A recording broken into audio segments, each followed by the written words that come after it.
Y'all, my kids get on my nerves. This is why I sneak and cook things, because what happened? London literally came in here and seen the stovetop and the cranberry sauce and was like, oh my God, why are you cooking Thanksgiving food?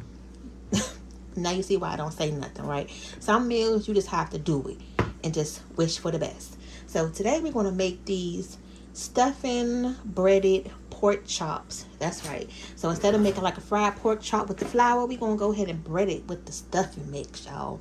I hope this comes out right. This is the first time I'm making these. Daddy just bought some pork chops from his favorite tried and true Whole Foods. These are the bone-in pork chops. So we're going to go ahead and get these prepped.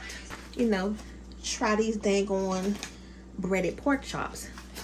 So it's about 1, 2, 3, 4, 5, 6. So we got 6 pork chops. And y'all know we a family of 6. So it's pretty much 1 pork chop per person. You know. Now, they just had pizza. I'm cooking a whole dinner right now. I'm not making everything on this video. Making some string beans with some roasted potatoes. Oven roasted potatoes. That I am making a video on. You guys can watch that, you know, at a later time. I'll put the video link above. But these are some good sized pork chops. They're not too thick. They're not too thin. So these should do pretty good with the stuffing breading on it. So I'm going to go ahead and rinse these off, and then we're going to go ahead and season them up and get them ready for the breading.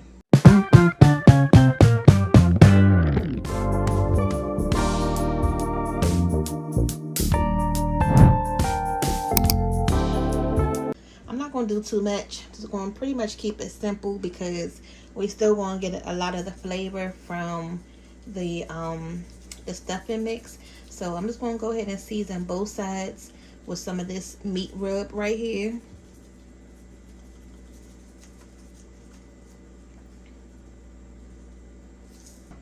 I need to get some more onion powder, but you know, onion powder helps to tenderize the meat, so I want to make sure I put some of that on there. And you are going to need, you know, some eggs. You're going to need some flour along with your stuffing mix. So make sure you got all of that on hand when you make this dish.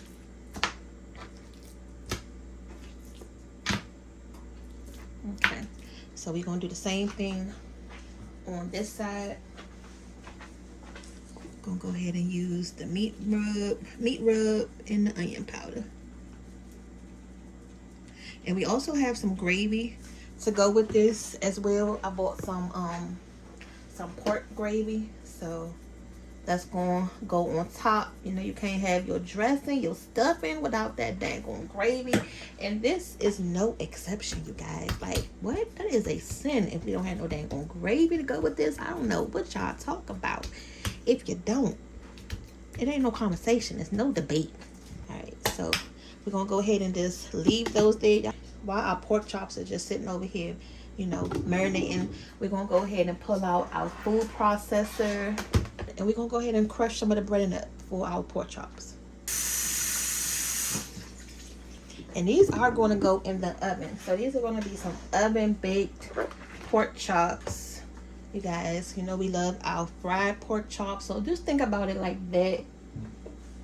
If you have never had this or cannot wrap your brain around it, you know, with this concept today. I don't even think I'm gonna need all of these, so let's do about half the bag first and see what we end up with. This is pretty much the consistency of how it is now. So that's why I say let's go ahead and crush them up, because you can't really put this in the oven like this. It's either going to burn or just cook too fast. So let's just go ahead and break it up some more. Make it look like breadcrumbs in a way, you know.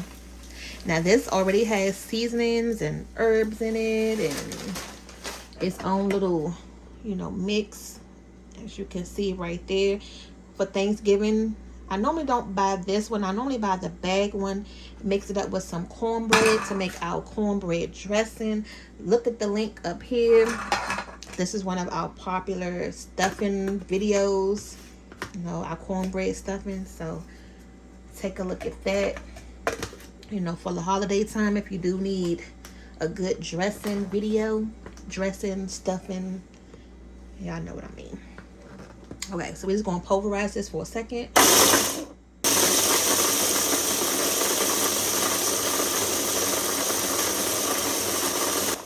All right, so that's what we want right there. We're gonna go ahead and put it in a bowl so we can just sit this to the side. And I can tell that we are going to need some more. So I think I'm just going to end up using the whole bag, because by the time you try to coat the front and the back of the pork chop, you know, with that egg mixture, you pretty much you're not going to have a lot. So this is not going to be enough right here by the time you do the front and the back of the pork chop. So I'm going to go ahead and just do the rest of this bag.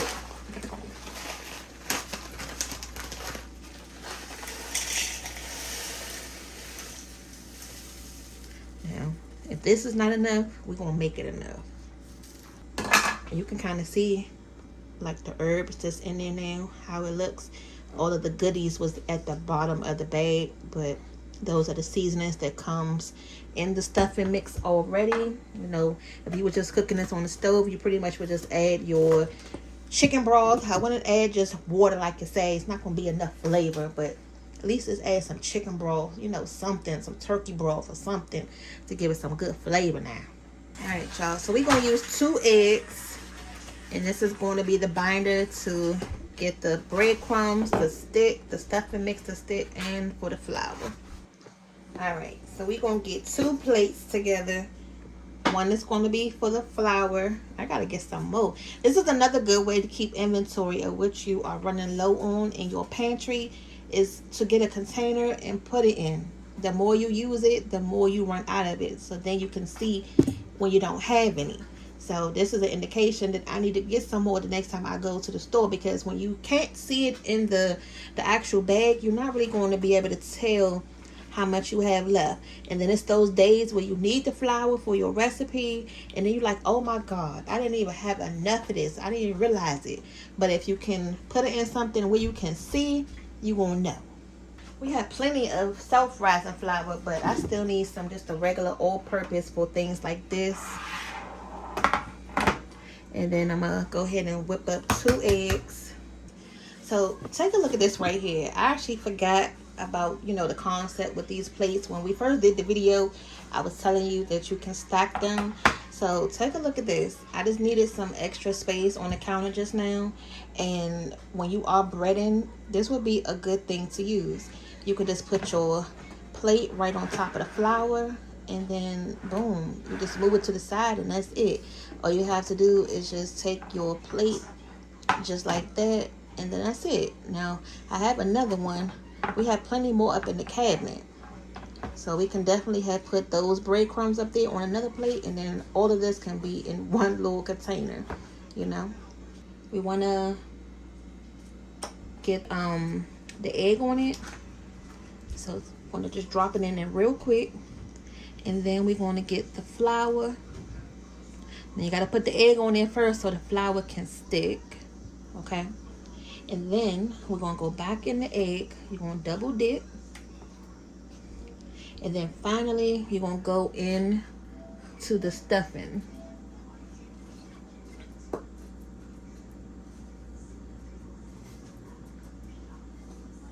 Okay. Now from here, you're just going to shake it off. Shake all that excess off. Now line this tray with some parchment paper, and then we're just gonna put it right on here, just like that. Gonna go in with the egg. I normally just doop doop, doop doop, and then get it in the flour. This is just so we can get the stuffing mix to be able to stick. Okay, and then we're gonna go back in the egg for a quick second.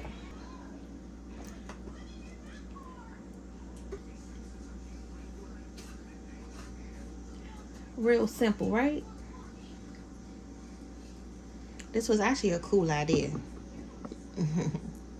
I seen this online earlier and I was like, you know what, let me try this because I want a different recipe to make with these pork chops today.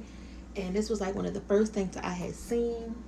And it smells really good. So it smells like a nice Thanksgiving meal. So I think I'm gonna be able to fit like 3 of these on here. I'm gonna get one more, and then I may need another tray to be able to put some more. So I'm gonna fit 3 on these, and then I'll put 3 on another tray. All right, so I'm gonna go ahead and get the next pan done, but I'm gonna go ahead and put these in the oven. This is how they are looking. We need to cook them for about 12 minutes on each side on 400. So I'm gonna go ahead and do that. The oven is already still preheated because of the potatoes that we're making on the side. So in the oven we go. We're gonna check them and flip them in 12 minutes. Y'all, this is the last pork chop, and I'm literally scraping the bottom for the egg because I'm not about to crack open another egg for this last piece of pork chop. Okay. Now, one of them, I forgot to put the egg on there, so, I mean, the breadcrumbs still stuck to it, the stuffing. So, I mean, it all depends on if it can work for you or not. I'm just trying to make it tacky so that way it can, you know, at least have some type of traction. But this is the last one. We're going to go ahead and get coated today. The stuffing mix was enough. So this is the second tray. I'm gonna have to jimmy rig this in here somehow so that way everything can fit. Alright, y'all, so let's go ahead and check these pork chops. They've been cooking and now it's time to go ahead and flip it. I'm just praying that it does not get stuck to the bottom of this paper here.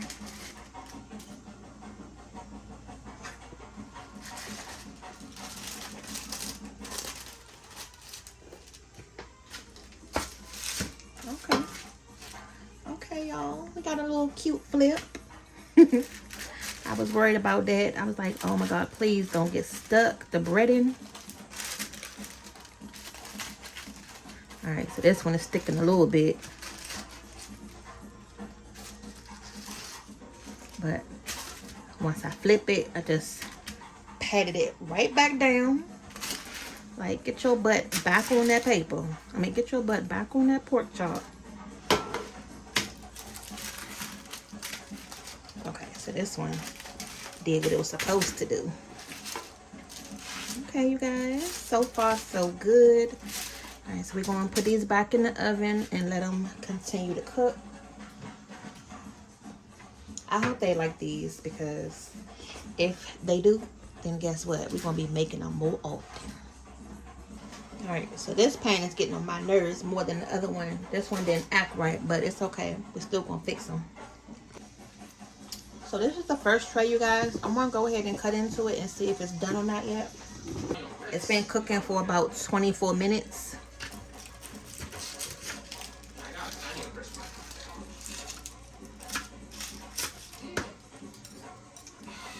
Okay.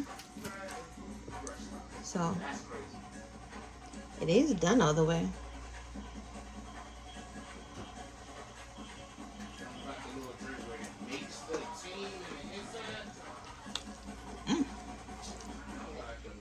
Oh wow. Oh wow, y'all.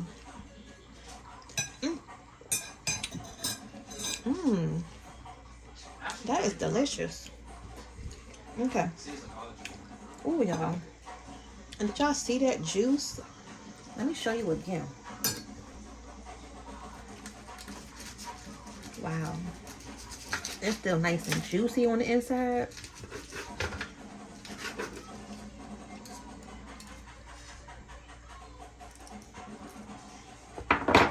It's probably one of the best pork chops I done had in a while. Y'all see all that juice still coming out? Yeah, this is delicious.